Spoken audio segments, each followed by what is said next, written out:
They brutally captured and sold people like me. And people like me who further resisted, they lynched them. People like me who were created in the image of God to enjoy freedom were used under the image of God to enrich their kingdom. The same God they convince you to believe in, the same God they claim to have given them the asiento to mistreat and kill 100 millions of my kind, all in the name of conversion, or should I say, all in the name of derogation of the culture of a people of a darker shade of skin. So many misconceptions and lies in the system. Or they feel the right to destroy people when the people got the right and the feeling to destroy for the right. So I write about my rights to overcome all the wrongs that are left. And tonight, I'm breaking the silence. Breaking the silence for my brother, my African brother left with the self-esteem as low as their compassion. Breaking the silence for the sister who never got the chance to see her homeland again. Breaking the silence for our great-grandfathers being sold at auction in the midst of the lovely Independence Square. I mean, the setting of my ancestors' nightmare. And I'm breaking the silence for my identity. Who am I? I'm a victim, a young-spirited bookman, the voice of Francois Macandal, a child of the struggle, a poetic voice going straight to your heart, letting you know that we will never be slaves again.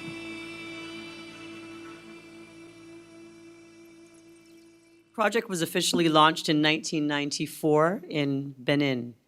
Aware that ignoring or endeavoring to hide key historic events can in itself be an obstacle to mutual understanding, international reconciliation and stability, UNESCO decided to study the subject of the slave trade and slavery as a means of contributing to the preservation of peace, one of the fundamental goals of the United Nations.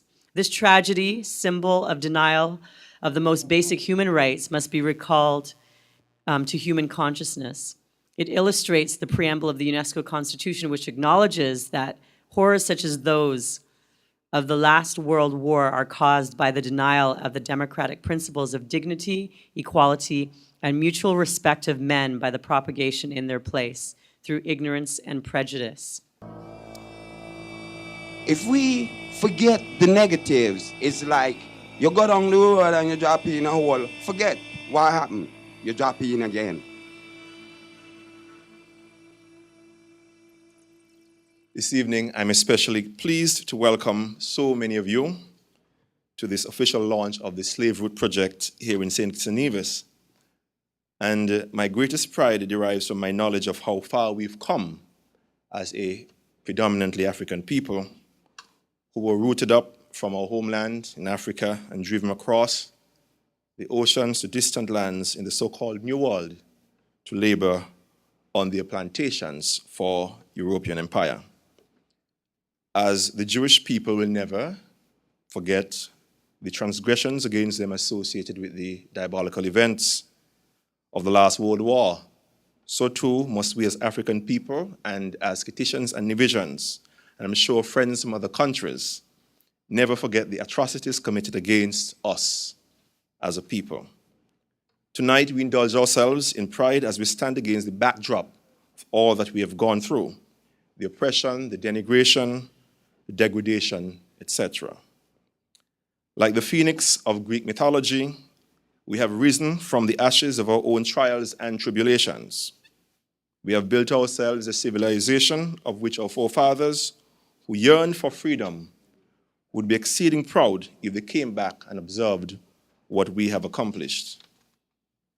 The words of the immortal song, the Negro National Anthem, are quite apt.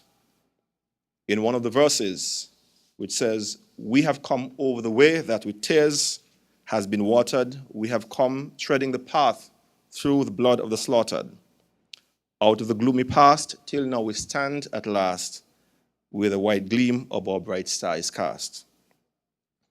We owe a debt of gratitude to our forebears for their paving the way with hope and pride and dignity. We thank our leaders, past and present, political, social, and spiritual, for their lives of sacrifice that have given us shoulders to stand on today. We have so much to cherish and to protect. Colleagues, friends, one of the main objectives of the UNESCO-sponsored Slave Route project is the erection of a national monument in the commemoration of our ancestors and the abolition of the slave trade. This, in my view, and I know in your view as well, is highly significant.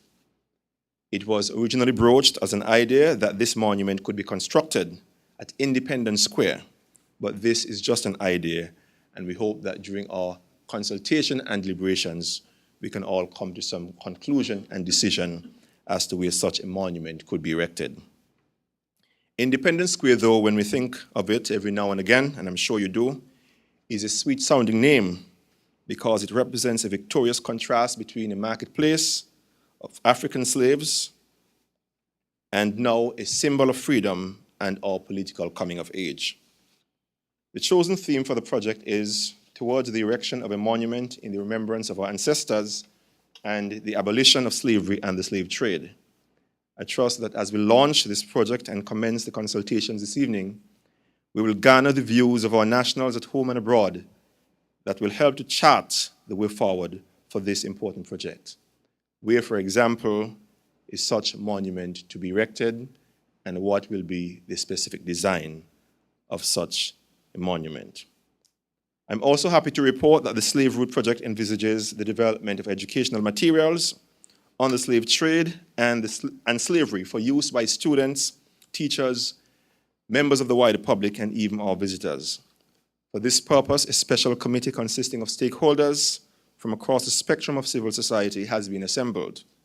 Consultation with teachers, historians, cultural practitioners, other persons in the community will be ongoing. We anticipate a product that will lift the spirits and pride of our people, a product that will bring greater consciousness to the hearts and minds of Kittians and Nevisians of all ages and everywhere.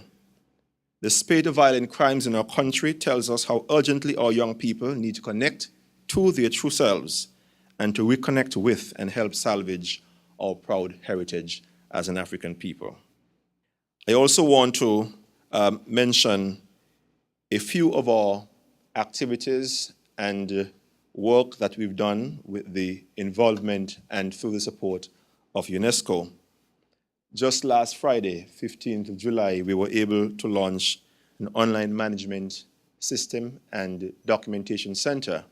And this is located at the old education building on Church Street. This went live on Friday, and we're hoping that members of the wider community would use the facilities available to access electronically, but also visit the physical facilities of this documentation center to make use of the rich set of resources which is available to members of the public. Just recently, in February, March, we hosted a UNESCO Climate Change Conference. And this, from all accounts, has been a very successful event. And since then, we have managed to make application for and have been successful in receiving induction or membership in the Intergovernmental Oceanographic Commission of UNESCO, and that we are very proud of to date. We've also had the support of the UNESCO for a special project for the improvement of the teaching and learning of mathematics. We call it the Math Olympiad Project, and this project was originally designed by Mr. Lake, who's now here, when he was working as an education officer in the ministry. So we continue to get tremendous support from UNESCO for many of our activities in the Ministry of Education, and for that we are extremely grateful. I want to close with the words of another verse of the Negro National Anthem, and that verse says, God of our weary years, God of our silent tears, thou who hast brought us thus far on the way, thou who hast by thy might led us into the light, keep us forever in the path we pray, lest our feet stray from the places, O God, where we met thee, lest our hearts, drunk with the wine of the world, we forget thee, shadowed beneath thy hand, May we forever stand true to our God, true to our native land. Thank you very much for listening.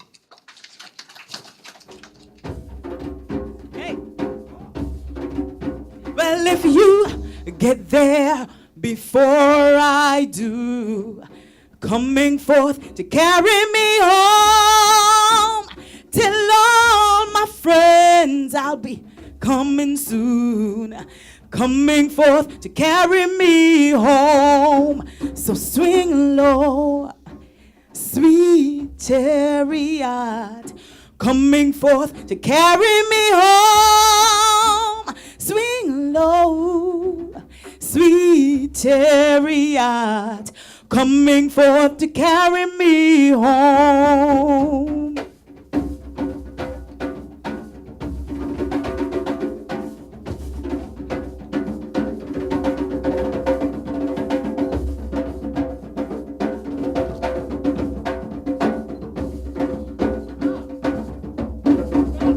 Swing low, sweet chariot, coming forth to carry me home.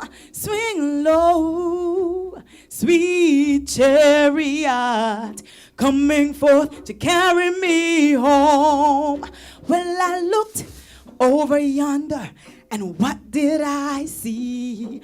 Coming forth to carry me home, a band of angels coming after me, coming forth to carry me home. So swing low, sweet chariot, coming forth to carry me home. Swing low, sweet chariot, coming forth to carry me home.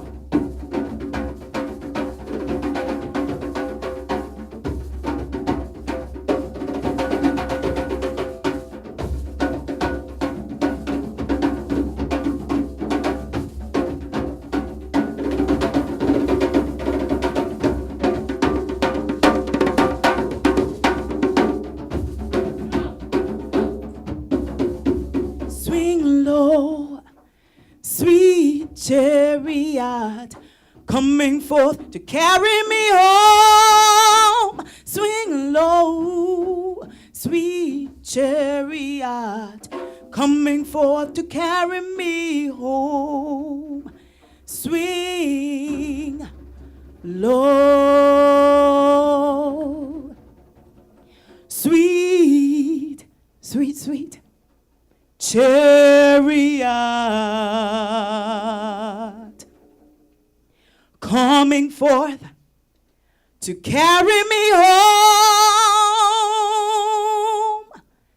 Swing low, sweet chariot, coming forth to carry me home.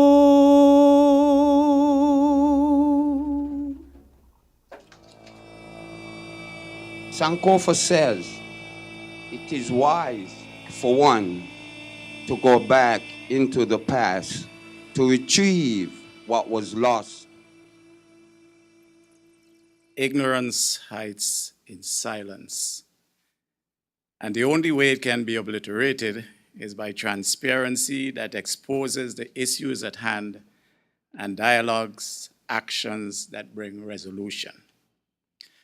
Some time ago, I came across a blog that read, and I quote, "There's a community organization in Pittsburgh, Pennsylvania called the Kingsley Association. When I was about 24 years old, they had an exhibit of actual slave chains that brought me to tears. They had the chains that were placed around the necks, wrists, and ankles of slaves. I was able to touch and hold them in my hands. It was heartbreaking to see. But even more so when I felt the weight of those chains and imagined men, women, and children who endured them for days against bare skin. At that moment, I thought, and we think we're experiencing injustices, hell, we're not going through nothing compared to that, unquote.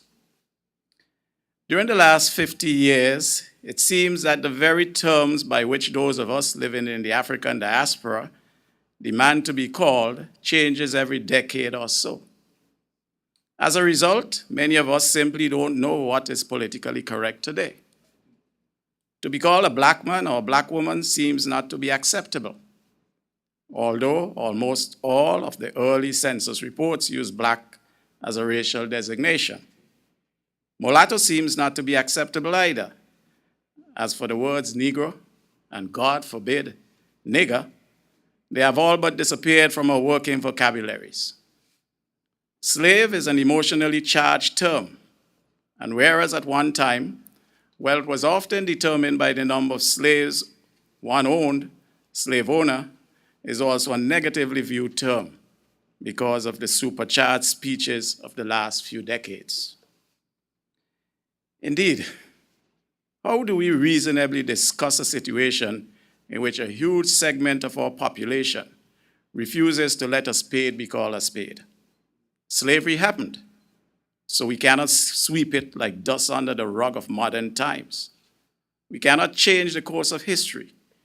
To discuss slavery in the setting of a people's history, therefore, it is not to advocate its return. No, not by any stretch of the imagination. It is simply to recall what happened. A little over 40 years ago, I was branded a radical. Imagine that. Me, a radical. At the time, I published a poem entitled Black Man in a small volume of poems to commemorate the attainment of statehood in St. Vincent and the Grenadines. Critics said it was too radical, that I had become a product of the Black Power movement then sweeping the United States of America and rapidly taking hold in the Caribbean. A few years ago, when I published my recent volume of poems, Rhythms of the Ghetto, I again selected the poem as part of the publication, as I was of the opinion that things had not changed much, if at all, regarding Black consciousness. The first verse of the poem reads thus: Black man, go wash your soul, your mind. Go scrub your body clean. Try transform your looks. Let your culture rot, but you're still the same, black man. 40 years on, this verse continues to haunt me. Here we are, 4 decades on, calling ourselves all manner of names. Afro-Caribbean, Afro-West Indian, African-Caribbean, African-American, Black American, the lot. We delight in saying we are light-skinned, brown-skinned, honey-colored, not black, not Negro, not African. To use these are derogatory terms. In Calypso, we sing, brown-skinned girl, go home and mind baby. So we bleach our skins for a lighter shade of black. We straighten or perm our hair so they are too nappy. We weave it blonde, brunette, whatever, just not black. We get a nose job to look more European. Our African nose is too big, too broad, like mine. Our African lips are too thick. We want them reduced. We think we are ugly. We have very low self-esteem. We do all manner of things to change our appearances on the surface, but inside, we cannot be changed. We have been made in the image of our Maker, and thank God, we will forever remain a black man or a black woman. Today, as we mark the launch of the UNESCO National Scientific Slave Root Project, it is very important that we ask ourselves the vexing question. Are we as a people ready to embrace our past, or are we trying against the odds to erase all the vestiges of our history?